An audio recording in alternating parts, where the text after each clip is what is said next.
Salut Booktube, c'est Aurélie.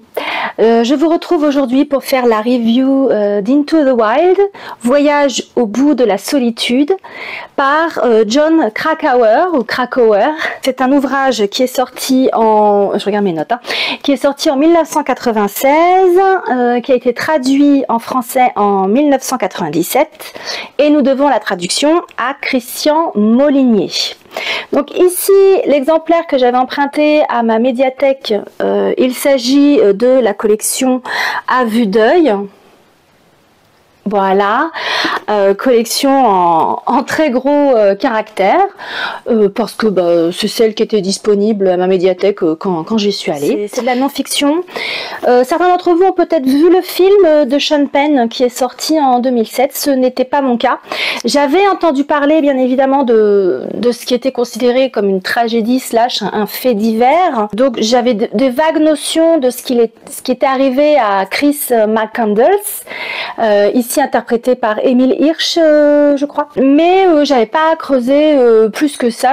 J'étais restée sur l'idée, voilà, quelqu'un qui est parti vivre dans la pampa et qui est mort de faim en fait, qui s'est retrouvé piégé dans les régions isolées de l'Alaska et qui est mort de dénutrition. Et puis, en me baladant dans la médiathèque, je suis tombée sur cet ouvrage. Je me suis dit, ah quand même, ça m'intrigue, j'aime les récits de voyage, j'aime comprendre pourquoi certaines personnes vont choisir d'affronter les éléments, que ce soit des marins, que ce soit des gens qui traversent le désert, des gens qui traversent les régions extrêmement froides et hostiles. Et donc là, le fait que ça se soit terminé en tragédie, que ça a été très médiatisé avant même la sortie du livre, ça m'a poussé à prendre le bouquin. Un petit mot sur l'auteur, Jon Krakauer. Donc il s'agit d'un journaliste de l'extrême, on pourrait dire, qui est également alpiniste depuis son plus jeune âge, qui a couvert énormément d'événements de ce type, qui travaillait pour Outside Magazine, ce genre National Geographic. Il a écrit des bouquins sur le surf aussi, qui est un autre sport de l'extrême, on va dire. Ça se ressent dans certains choix qui sont faits au niveau de l'écriture du livre, mais en même temps, on se dit, vu le profil de l'auteur, c'était finalement le journaliste idéal pour écrire cet ouvrage de non-fiction. Moi, j'aurais une remarque à faire par rapport à son style d'écriture, c'est que c'est un style factuel de journaliste, clairement. En gros, c'est une extrapolation beaucoup plus fournie, beaucoup plus riche de l'article qu'il avait écrit dans la revue Outside début 93, quand il avait commencé à rassembler des éléments autour de cette tragédie, et essayer de retracer l'itinéraire de Chris McCandless, le regretté Chris McCandless, qui était donc décédé à l'été 92, donc quelques mois auparavant. Le texte est assez décousu, alors qu'il se veut par ailleurs une enquête journalistique, où effectivement on remonte la piste des dernières années de Chris McCandless. En gros, ce jeune homme venait d'une très bonne famille de la côte est américaine.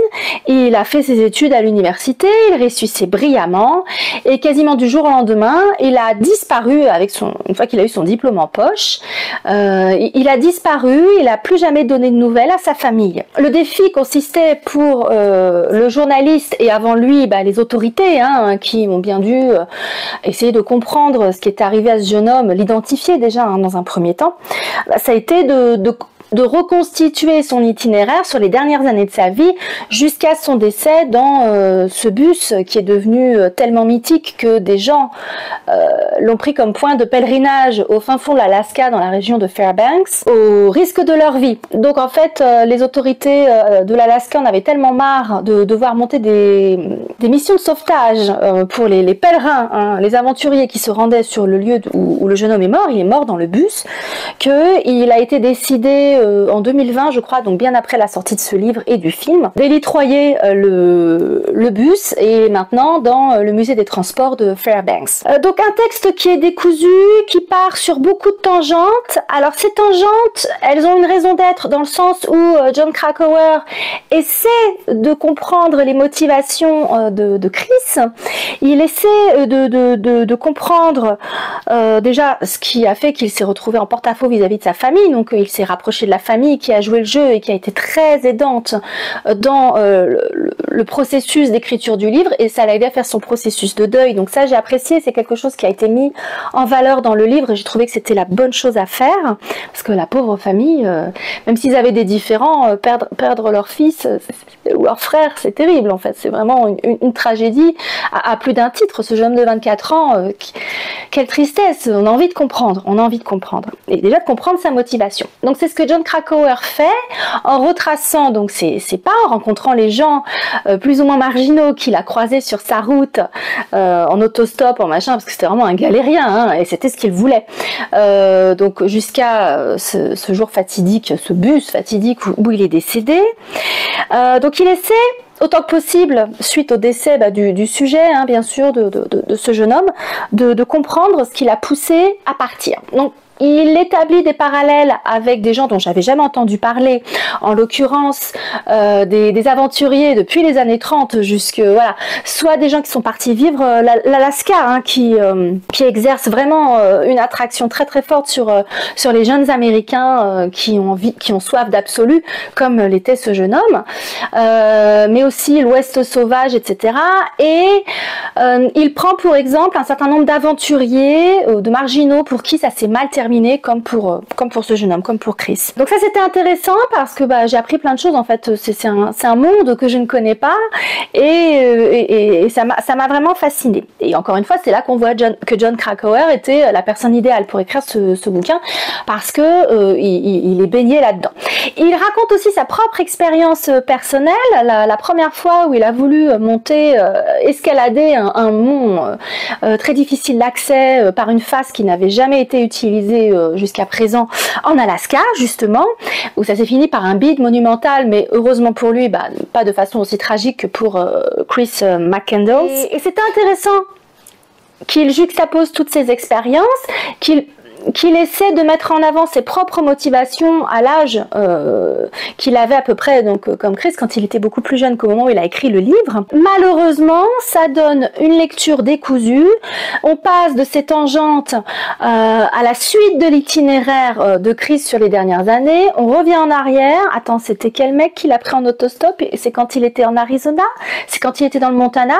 J'étais complètement perdue. Pourtant, je l'ai lu d'une traite et j'étais très engagée dans cette lecture. Donc je me suis dit, c'était quand même dommage que l'auteur ait réussi à me perdre, alors que déjà c'est pas un très gros livre. Là, vous voyez, il a l'air gros, mais c'est parce qu'il écrit en grand. En livre de poche, je crois qu'il est paru chez 10-18. C'est pas un très très gros livre en soi. Donc ça, ce serait un regret que j'aurais, c'est au niveau de certains choix de découpage dans l'écriture. Pas les tangentes en elles-mêmes, mais la façon dont elles sont amenées dans le récit, ça fait que on a du mal à suivre Chris finalement. À un moment donné, on le perd de vue.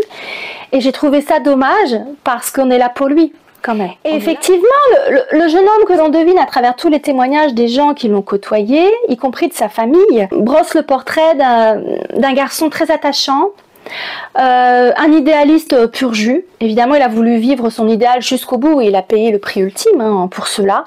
Quelqu'un de travailleur, de bien élevé, mais qui tenait pas en place, qui avait soif d'absolu et qui n'était pas du tout ouvert au dialogue. Il y a plein de gens sur sa route qui ont essayé de le prévenir en lui disant « T'es pas préparé pour l'Alaska, tu devrais attendre ». Il les a pas écoutés parce qu'il fallait qu'il y aille. C'était une pulsion, c'était comme une démangeaison, il fallait qu'il y aille. Et malheureusement, on ne peut que regretter l'issue fatale. Donc c'est une lecture que je recommande. Vous savez dans quoi vous mettez les pieds. J'ose pas dire qu'il faut avoir le cœur bien accroché parce qu'il n'y a aucune faute de goût, il n'y a pas de pathos, c'est pas un tire-larme, c'est pas du tout l'approche de l'auteur et ça aussi je l'ai apprécié. Du coup, ce qui est très paradoxal en revanche à la lecture de ce livre, c'est que ça ne m'a pas donné envie de regarder le film de Sean Penn. Je dis pas que je le ferai pas un jour, mais je suis pas ressortie de cette lecture avec cette envie.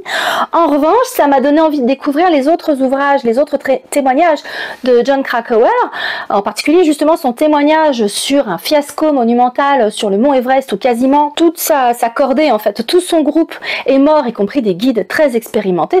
Vraiment, ça a été une débâcle.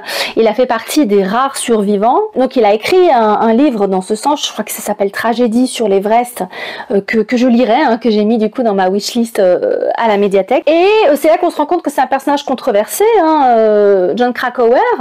Chris McCandless est controversé, évidemment, mais Jon Krakauer aussi. Son témoignage de ce qui s'est passé sur l'Everest quand a vraiment mal tourné, ne coïncide pas nécessairement avec les témoignages des quelques autres survivants de l'expédition. Voilà ce que j'avais à dire dans les grandes lignes sur ce livre. Bonne lecture à tous, j'espère que vous profitez du beau temps, que vous faites attention à ne pas attraper des coups de soleil, et je vous dis à très bientôt pour une autre review.